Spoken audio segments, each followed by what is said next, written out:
Thank you, Les Cancorla, and I welcome the opportunity to speak on this piece of legislation.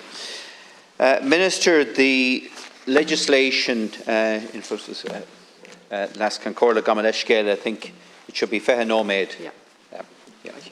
So the legislation that's in front of us, the finance state guarantees, international financial institution funds and miscellaneous provisions bill, covers three main areas, one of which I want to focus on, and that's in relation to the new legislative provision to facilitate entry into a contribution agreement with international financial institutions, also known as multilateral development banks, namely the European Investment Bank, the European Bank of Reconstruction and Development, and the Council of Europe Development Bank, enabling a contribution to a trust or donor fund to be established by them for the purposes of responding to a particular crisis.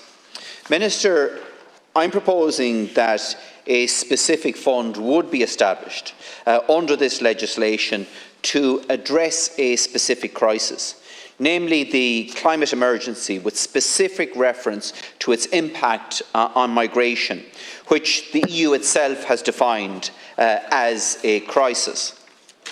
Now, Minister, according to the World Bank, the pandemic has pushed an additional 100 million people into extreme poverty.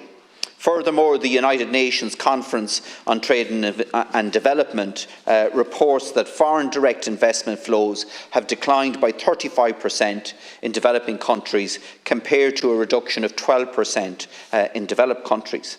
And as you know, the ongoing war in Ukraine continues to cast its shadow, increasing global economic uncertainty and adversely affecting global trade and investment flows. This disruption caused by the war has also helped push the UN Food and Agriculture Organization's food price index in 2022 to its highest level since 1961. The slow and halting recovery from COVID-19 pandemic has run up against the high food and energy prices driven by Russia's war in Ukraine, as well as the escalating impacts of climate change. Alongside the elevated debt servicing levels, local currency devaluation and higher capital costs has disproportionately distressed the lower middle income countries' economies, while also facing the prospect of slowing global economy. These shocks have weakened economic growth and ballooned debt burdens. Urgent action, I believe, is now needed to immediately help the lower middle income countries to restore debt sustainability and mobilise resources to achieve a shared development and climate change goals that we all aspire to. Minister, as I stand here, 47 heads of state and government from across the European continent are meeting as part of the European political community in Granada in Spain. They're meeting with the European Council members who have at the top of their agenda a plan to manage inward migration, which it sees as a major challenge facing the continent. The facts are that the main drivers of this migration is either directly or indirectly attributed to both economic and climate challenges. And while we in Europe will try to build our walls higher and try to redistribute inward migration across Europe for those who manage to scale those walls, Minister, the best and most effective way to address this issue is to ensure that people are not forced to leave their homelands in the first place. I've been engaging with young members of Parliament from Egypt, Ghana, Indonesia and Senegal, who, along with academic experts and climate-focused organisations, are committed to improving the economic and social well-being of the Global South and the lower middle-income countries. They are requesting greater support for the Global South countries and lower middle-income countries to drive the climate change agenda. Their generation is acutely aware of the pressing challenges posed by climate change. They have grown up witnessing its devastating impacts on communities, on ecosystems and their economies. From extreme weather events to food insecurity, from rising sea levels to the displacement of citizens. The climate crisis is not a distant threat, but a stark reality that affects each and every one of us. They represent nations with heavy debt burdens, which as a result leaves them facing a very slow green transition. They're seeking action from the international community and from us as Europeans for just climate financing. The Ubuntu initiative for climate financing is a proposal that these 4 young parliamentarians have put forward. They chose the name Ubuntu, which is a South African phrase that means "I am because you are," to signify the importance of working together as humans in facing the climate change risks that we all are trying to address. The initiative has been supported by more than 45 countries from the Global South and Ukraine as a lower middle-income country. They're proposing under this initiative 3 things. First of all, debt swaps for climate with a special focus on adaptation, which will have the dual benefit of providing debt relief and spurring climate action. This measure will help to alleviate the burden of debt on lower middle-income countries, allowing them to focus on building resilient economies and societies, engaging in global trade and contributing to the global climate and sustainability goals. Secondly, lower middle-income countries' common framework for debt relief, similar to the G20 common framework for lower income countries.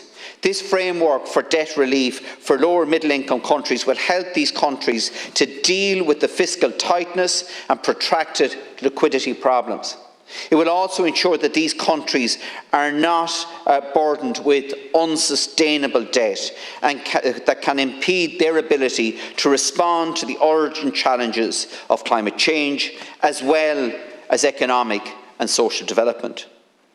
And thirdly, that the International Monetary Fund surcharges policy must be immediately suspended and eventually eliminated in the upcoming review.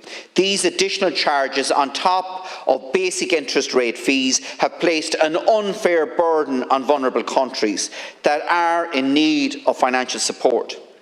Alleviation of the debt pressures ensures smooth transition to a green economy.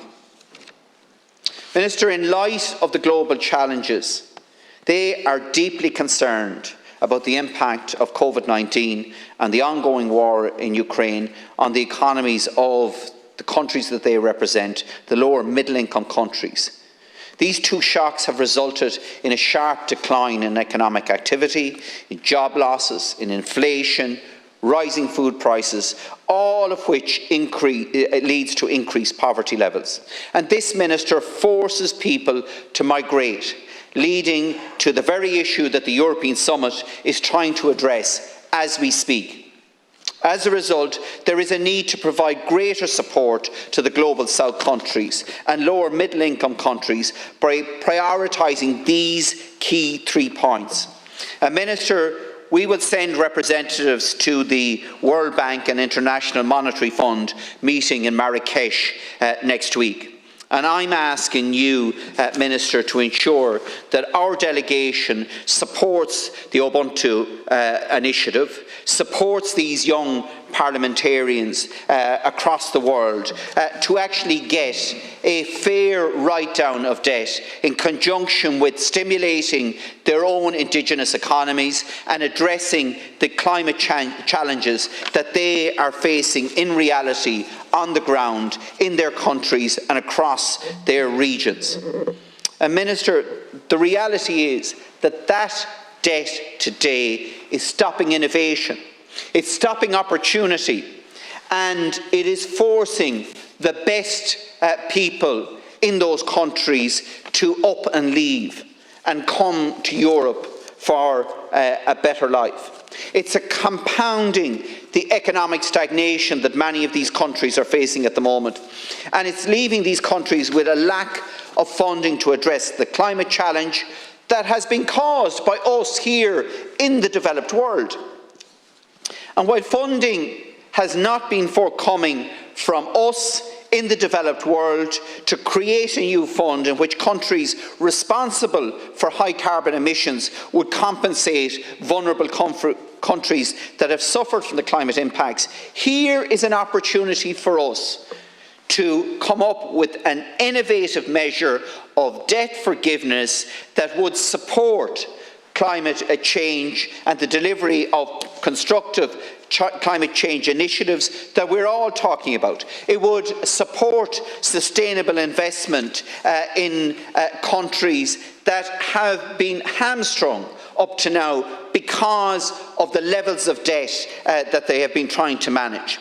And the Ubuntu initiative is coming from these communities. It's coming from these countries, and it's coming from the future leaders of our nations, the young parliamentarians across these countries. So we're not only supporting the breaking out of the constraints that have been created through debt for various reasons, some of which, as we know, has been because of poor governance in these countries, which has been facilitated by many of our colleague countries here in the developed world, and many of the regimes here have supported that level of debt creation in some of those countries. On top of that, what we have done in terms of carbon emissions has compounded the climate problems that they're facing.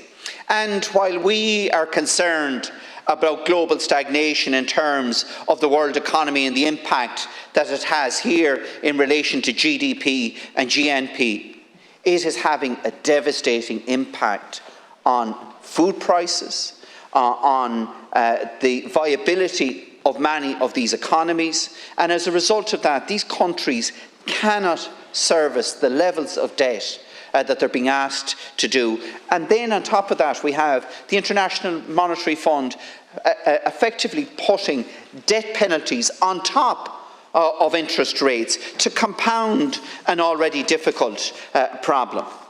So, Minister, I'm asking that we here in Ireland would support the Ubuntu initiative, that we would support it in two ways, that we would next week forcefully support these young parliamentarians when they propose this initiative at that meeting next week, but that we would also talk with our European colleagues about setting up a fund here in Europe that would help to deal with these challenges, would help to support driving innovative climate change measures in many of these countries, so that people have the opportunity to live and work in their own communities, in their own countries, rather than making a perilous journey across the Sahara Desert and then making a journey across the Mediterranean, which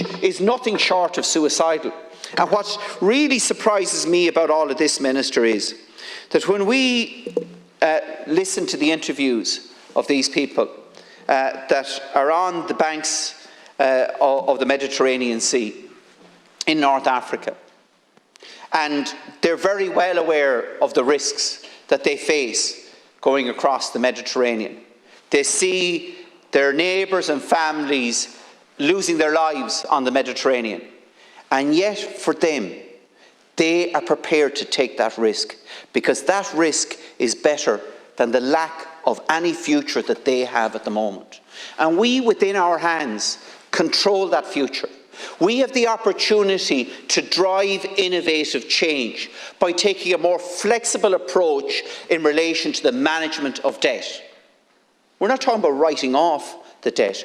We're talking about seeing that debt being adapted in a different way to see investment, instead of paying off loans, investment being put into the economies of these countries, that drive sustainable development, that drive the green economy in these countries, meeting our global targets in terms of climate change and sustainability, as well as addressing the issue of migration, the issue, as I say, that the leaders all over Europe are looking at the moment. So I would ask you, Minister, to work with your European colleagues to support this initiative, and let's all of us together, collectively, make a real difference on a global level to the issue of climate change. Thank you. And I'd like to address as many of the issues raised by deputies as I may. I thank Sinn Féin for their support in managing the process of this bill. I confirm my understanding that it's not legally retrospective, as Deputy Connolly has perhaps I'll wait. Yeah, I'll wait.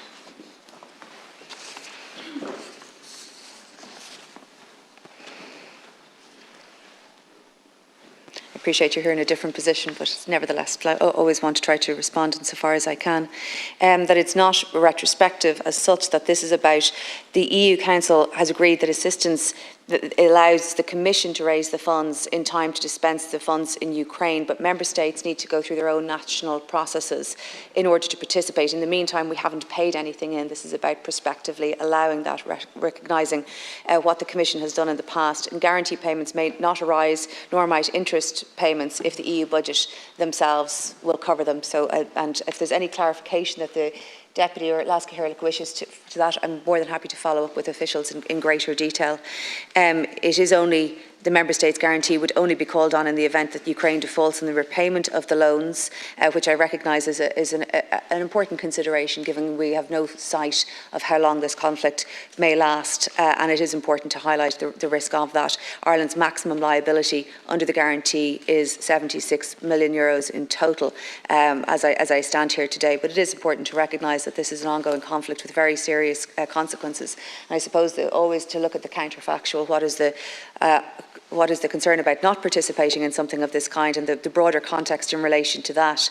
And I do think that it's very important always, when you reflect on something of this kind where you're providing specific support in one area, it is important to consider the broader context, as I think Deputy Connolly and Deputy Naughten have done in very broad ways. And of course, I'm standing here from the Department of Finance. I think were I standing here on the behalf of the Department of Foreign Affairs, I would have much greater capacity to respond on all of the different streams in the way in which Ireland supports and responds to some of those points. But if I could just, from my own perspective, respond to a number of them. The points that Deputy Naughten makes in relation to finance more broadly, in relation to climate finance, debt relief, and the different questions there about making sure that there's a sustainable future for people not to have to leave their home countries.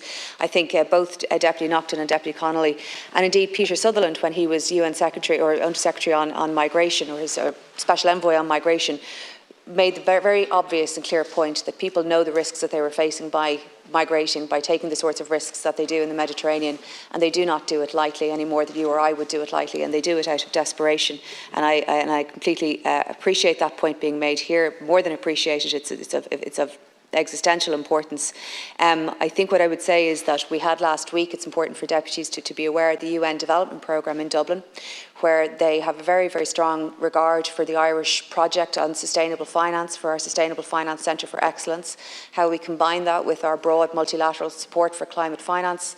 It is because of Ireland's support to sustainable finance through Minister Ryan's department and the budget given to that from Ireland to the UN last year, that the UN comes here quite as often as it does. The Under-Secretary General was here last week. We had 40 centres of sustainable finance from around the globe meeting in Ivy House to discuss how we can work collectively to partner public and private money to make sure that we are quickly getting funds to manage transitional risk, to build out projects right across Africa and other places. And Dublin has been a centre for that. Dublin is the leading issuer of ESG bonds and the financing of the transition that is essential for people's lives. And I do just want to bring Deputy's attention to that body of work, and I expect to see more and more engagement from the UN on that here in Dublin. Indeed, last week we signed a charter with 21 of those financial centres, which we have taken the liberty with the UN of calling the Dublin Charter in relation to women in particular in sustainable finance, recognising that women face the burden in so many different ways, but also that women are leaders and innovators in terms of setting up small businesses and trying to find ways to generate wealth and to generate their own income. And 21 of the centres signed up last week, and indeed the others are on a path to signing up to that, to make in particular provision for finance to reach women and to reach women quickly, to support them in the projects that they are establishing, both for their families and for their communities. And I'm happy to provide more information to any deputies that wish on that. I would also highlight that we have coming up in November Climate Finance Week, which is a very important opportunity for Ireland to to play its part in the international dialogue on sustainable and climate finance, and we do need to bring those concepts closer and closer. Sustainable finance is the #1 issue in my own strategy on financial services for Ireland. As I said, we're the #1 bond issuer, and the reason for that is because not just in terms of getting money to protect the environment, but the broader sustainability piece that engenders, the broader humanitarian piece that engenders, and I think Ireland is, the UN's view is that Ireland is doing very well on that we are a leader in terms of our skills approach to it, but I'd like to see us doing a good deal better again, and so I've made it a complete focus of the financial services strategy update for December January to recognise where we are and the urgency with which we need to give our attention even more again. I will raise the points that Deputy Naughten raised with Minister Donoghue, who is attending the IMF meeting next week. Of course, it's the same week as Budget Week, which places some constraints, but I will ask him to pick up the points that Deputy Naughten has raised. The points, excuse me, I just want to make sure that I'm covering everybody's points. I think the broader contextual piece also has to be recognised about Ireland's work more broadly in the UN, Ireland's work on the Security Council more broadly, and our commitment as militarily neutral, but I think even more importantly, a state that has never had a colonial past and operates internationally with the credibility that engenders. I think it's always important to recognise that we have been a post-colonial society ourselves. We are now a very well-developed society that's capable of contributing to the EU budget, capable of contributing to EU policy, and really standing with the values that experience has imbued within us, and we continue to do that. So I do recognise the reasons why deputies would raise these contextual points, but I think it's important to sit back broadly from a finance bill and understand the broader context within which Ireland works and has worked internationally for many, many decades. The Taoiseach, Taoiseach and others, including the Chair of the European Affairs Committee, indeed many deputies from this House, have visited Ukraine, and of course the Speaker of Ukrainian Parliament was here in Dublin, and the message from our Ukrainian friends is one of relentless resilience and determination, and they have asked that we continue to support them, and these various supports that via trusted international bodies form an important part, I believe, of our national response. That assistance is to keep Ukraine's government and public services going, while supporting the groundwork for eventual recovery and rebuilding of their economy and well-being as part of the European family. Given the scale and complexity of the challenges in relation to invasion of Ukraine, a longer-term solution is needed to ensure that funding is well coordinated and used efficiently, and that it ties to recovery and reconstruction to Ukraine's EU accession track. To that end, the European Commission has proposed the introduction of a Ukraine facility that can cater for short-term state and recovery needs and medium-term reconstruction and modernisation of Ukraine. That facility would be financed through a special instrument, the Ukraine Reserve, for €50 billion, of which 33 billion is for loans and 17 billion is for grants and provisioning for these loans. While that facility is being negotiated in the context of the mid-term review of EU's 2021 to 2027 multi-annual financial framework, its introduction is widely supported by Member States. The EIB, as the EU's bank, has provided already over €7.5 billion of financial assistance to Ukraine, including 2 support packages in March and July of 2022 for the immediate financial needs of Ukraine and infrastructure and municipal service costs. Currently, the EIB has an important role in the wider EU response, and it recently announced the establishment of the EU for Ukraine Initiative and Trust Fund, as well as €100 million in technical assistance to Ukrainian authorities. A number of member states have voluntarily contributed towards this package through the Trust Fund, with over €400 million, which is expected to grow further with future commitments. In July, my Department of Finance colleague, Minister McGrath, indicated to the EIB his intention to seek approval for Ireland to make a contribution of €7 million towards that Trust Fund. Should the Oireachtas approve this bill, it would be Minister McGrath's intention to use the framework to set out to be able to make that contribution as soon as is practicable. Ireland has been one of the strongest supporters of Ukraine's EU accession aspirations. It is important that we back up our words with concrete actions. It is important that we are consistent in that and in our support for the democratic countries around the world in particular, and our support for democracy more broadly. It is necessary to provide continued strong financial support, which should go hand in hand, of course, with Ukraine's ongoing reform efforts in advance of EU accession. But as a first step, I reiterate or ask the House to consider this bill. I commit to taking committee stage in great detail, to providing any briefings that I can personally or indeed my officials can at any stage, and to answer any and all questions. I do appreciate that we are not looking for pre-legislative scrutiny on this occasion, but it will pass through both of these houses of the Oireachtas in great detail, and I am available, as are my officials, at any stage to answer any questions that deputies may have.